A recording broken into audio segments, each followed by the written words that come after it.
નમસ્કાર, આપનું ગુજરાતમાં આપનું સ્વાગત છે। દિયોદરના સોની ગામે જાહેરમાં વિદ્યાર્થી પર છરી વડે હુમલો।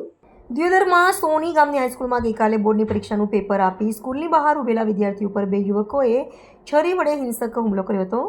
હુમલામાં મહેશ ચૌધરી નામનો 18 વર્ષીય યુવક ગંભીર રીતે ઇજાગ્રસ્ત થતાં સારવાર હેઠળ ખસેડાયો।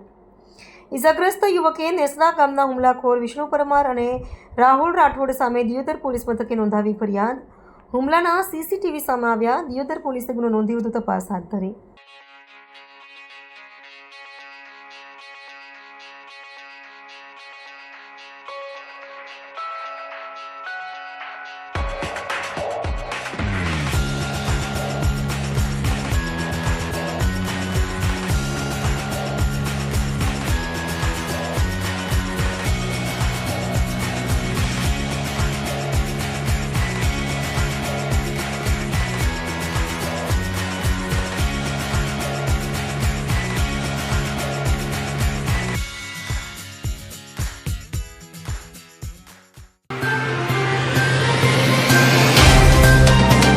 तो व्हाट्सएप, ट्विटर, फेसबुक, इंस्टा जहाँ भी आपका अकाउंट है, इसे शेयर बटन के द्वारा वहाँ पर शेयर करें।